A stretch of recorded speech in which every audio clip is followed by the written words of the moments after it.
Vamos refletir um pouco, analisar sobre esse episódio. Essa história ela foi escrita por Lucas, que era médico em Jerusalém. Ele que havia acompanhado a trajetória de Jesus. Ele que acompanhou suas caminhadas, suas pregações, seus ensinamentos e também presenciou inúmeros milagres. Ele pôde contemplar a cura de cego, mudo, paralítico e muitas ressurreições de mortos. Pessoas que eram trazidas sem vidas na presença de Jesus e Jesus ressuscitava esses mortos. Então ele testemunhou, é uma testemunha autêntica de todo o trabalho, de todas as obras que Jesus realizou. E ele foi escolhido por Deus para escrever os atos, os feitos, as obras dos apóstolos. E ele inicia o livro de Atos falando não apenas daquilo que Jesus Cristo fez, mas também daquilo que Jesus ensinou, porque Jesus ele não só fazia, mas ele ensinava. Então é importante nós não apenas recebermos o peixe. Jesus não é aquele que simplesmente dá o peixe, mas aquele que também ensina a pescar. E eu quero dizer a você que o Senhor Jesus ele vai ensinar a você a ter uma vida de sucesso, uma vida de prosperidade, de bênção, de vitória. Até porque nós acabamos de ouvir aí, alguns minutos atrás, aquela música bonita que fala sobre vitórias. Vitórias que vieram na vida de pessoas que tiveram lutas. Porque sem lutas não há vitória. Então os discípulos de Jesus estavam ali junto com ele por 3 anos e meio. E depois que Jesus morreu na cruz do Calvário e foi sepultado, quando Jesus ressuscitou dos mortos, Jesus se apresentou vivo e permaneceu aparecendo para eles inúmeras vezes sobre a terra. E isso aconteceu por um espaço de 40 dias. Por 40 dias, após a ressurreição, Jesus aparecia aos seus discípulos, dando ensinamentos, dando orientação, instrução a eles.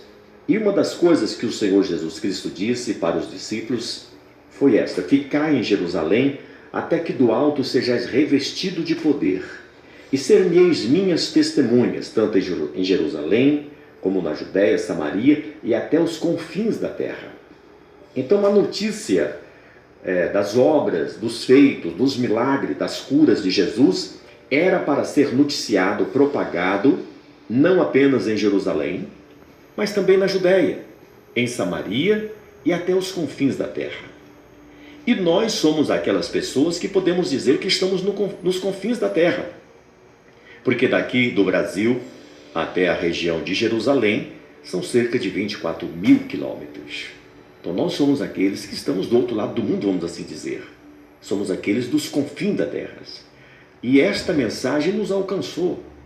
Nós somos alcançados por esta mensagem transformadora, redentora, transformadora, que tem transformado a vida de milhares, de milhões de pessoas.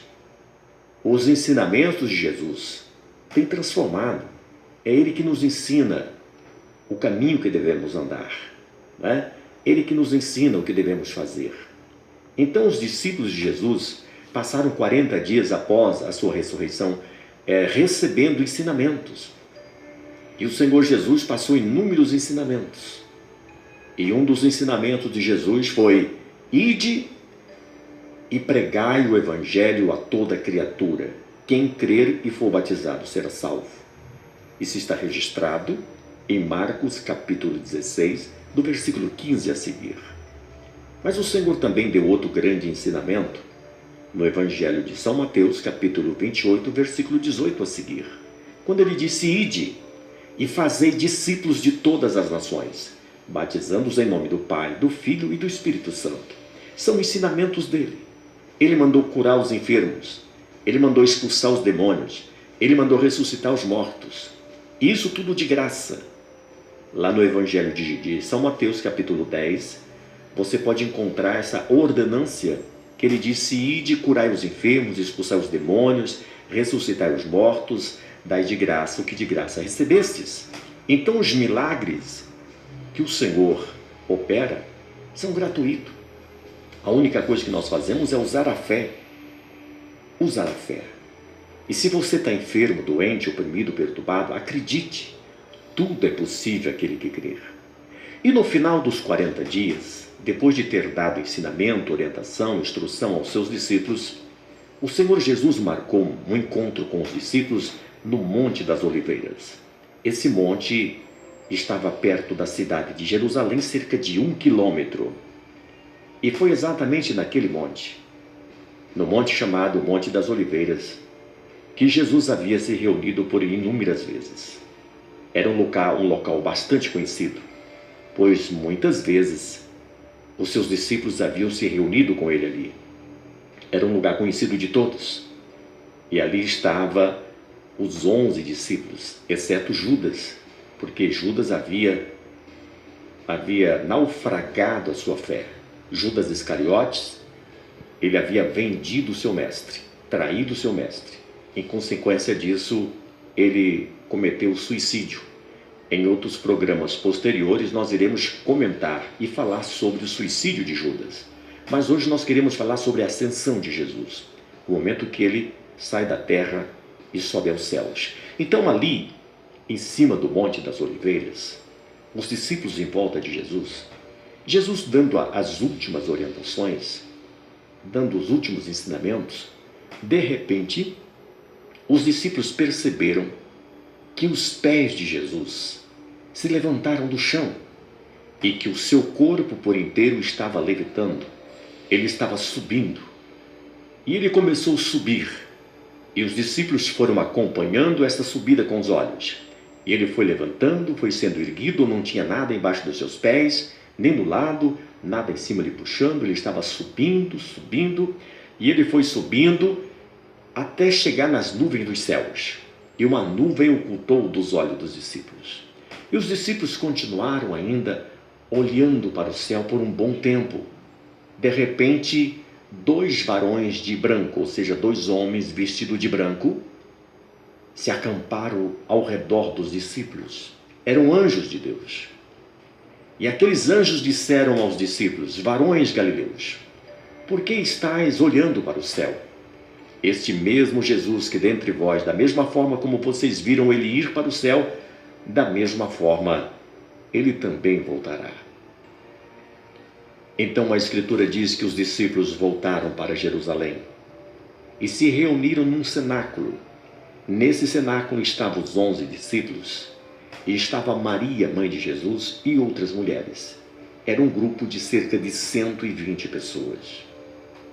Esse grupo de 120 pessoas, eles enfrentaram todo tipo de perseguição, todas as lutas para propagar o Evangelho, para levar o nome do Senhor Jesus a todas as nações. Eles não fracassaram.